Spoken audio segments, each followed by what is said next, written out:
सूर्य की किरणें घने पत्तों को भेदने के लिए संघर्ष करती हैं, जिससे जंगल के फर्श पर धब्बेदार छाया पड़ती है। नम मिट्टी और अनदेखी जीवन की गंध से भरी हवा एक आदिम ऊर्जा से गूंज रही है। एक गहरा सन्नाटा जो केवल पत्तियों की सरसराहट से टूटता है, दमनकारी वातावरण में भारी पड़ रहा है।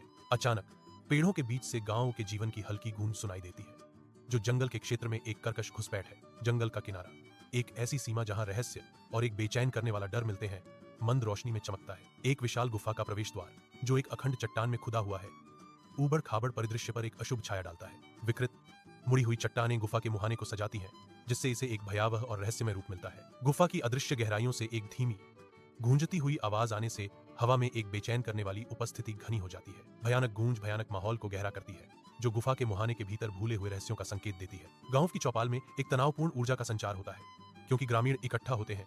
उनके चेहरे एक साझा बोझ से खुदे हुए हैं। एक वृद्ध ग्रामीण, जिसका चेहरा झुर्रियों से भरा है, उठता है।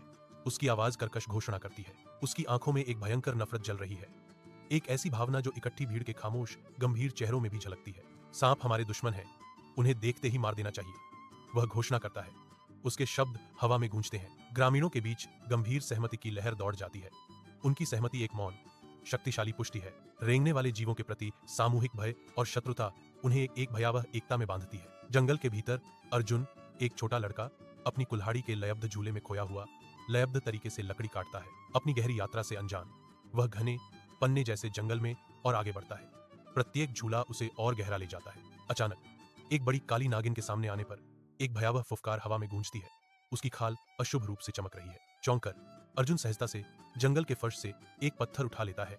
उसकी आंखें मेनेसिंग सर्पेंट पर टिकी हुई हैं। घने जंगल में अर्जुन एक पत्थर उठाता है, एक कुंडलित सांप पर प्रहार करने के लिए तैयार है, जिसकी खाल छिटकी हुई रोशनी में चमक रही है। अचानक पेड़ों के बीच से एक तीखी गूंजती हुई आवाज गूंजती है, जिससे अर्जुन और सांप दोनों बुरी तरह चौंक जाते हैं। उनके सिर एक साथ ऊपर उठते हैं, आंखें आश्चर्य और भय से चौड़ी हो जाती हैं। उनके सामने हवा में तैरती हुई भूति है, एक मोटी, सफेद और मनमोहक भूत जो बिल्कुल भी डरावनी नहीं है। भूति एक कार्टून जैसी शक्ल के साथ चिल्लाता है, रुको।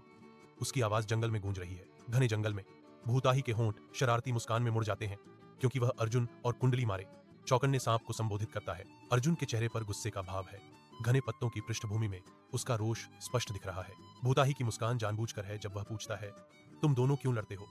क्या तुमने कभी इस बारे में सोचा है? अर्जुन की आवाज दृढ़ विश्वास के साथ तेज है। सांप हमारे दुश्मन है, वे हमें काटते हैं। सांप अपनी रक्षात्मक मुद्रा बनाए रखते हुए फुफकारता है, हम पहले हमला नहीं करते, इंसान हमें देखते ही मारने दौड़ पड़ते हैं। ठंडी नम आवाज वाली गुफा के भीतर एक भारी सन्नाटा केवल पानी के लयबद्ध टपकने से टूटता है। भूतही अर्जुन की ओर मुड़ता है।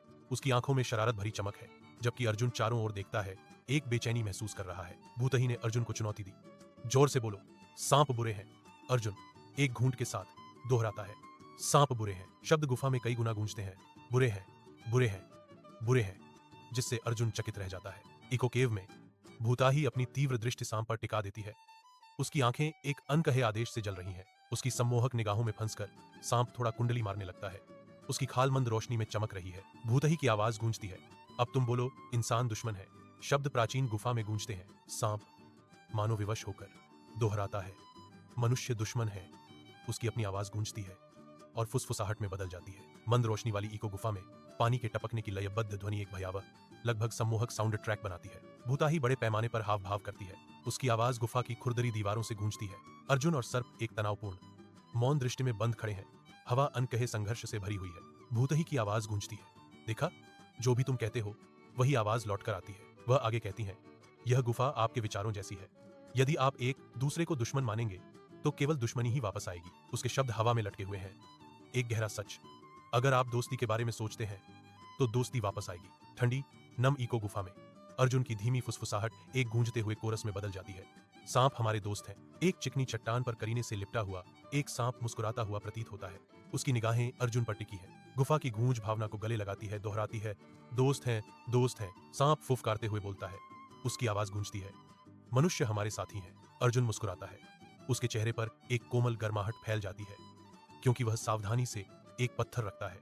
अर्जुन जंगल से निकलता है। उसके कपड़े फटे हुए हैं और चेहरा मैला है, जो उसकी भयानक यात्रा का प्रमाण है। वह ग्रामीणों से बात करता है। उसकी आवाज में तात्कालिकता है, एक गूंजती हुई गुफा और एक भूतिया महिला की कहानियां सुनाता है। ग्रामीण सुनते हैं। उनके चेहरे संदेह और दया का एक कैनवास है। अविश्वास उनकी आंखों को ढोंक रहा है। अर्जुन का दृढ़ विश्वास चमक रहा है। उसकी आंखें एक गहन नई समझ को दर्शाती हैं। उनके भाव धीरे धीरे बदलते हैं। संदेह एक सूक्ष्म उभरती हुई सोच को रास्ता देता है। एक एहसास होता है, हर सांप खतरनाक नहीं होता और हर इंसान बुरा नहीं होता। भूतही शुद्ध आनंद की एक आत्मा दूर के गांव और फैले हुए जंगल को निहारती है। एक उज्ज्वल मुस्कान उसके अलौकिक रूप को सुशोभित करती है। वह खुशी से भारहीन वृत्तों में घूमना शुरू कर देता है। उसकी हरकतें जीवंत आकाश के खिलाफ शुद्ध स्वतंत्रता का नृत्य है। कभी खौफ का ठिकाना रही रहस्यमयी गुफा ऑफ वॉयस अब समझ और नई दोस्ती का प्रतीक बन गई है। जंगल और गांव को कभी विभाजित करने वाला स्पष्ट तनाव धीरे धीरे कम हो जाता है, जिसकी जगह एक मधुर सामंजस्यपूर्ण गूंज ले लेती है। एकता का एक आशावादी दृष्टिकोण विकसित होता है, जो एक ऐसे भविष्य को चित्रित करता है जहां प्रकृति और मानवता शांतिपूर्ण सह अस्तित्व में आपस में जुड़ते हैं।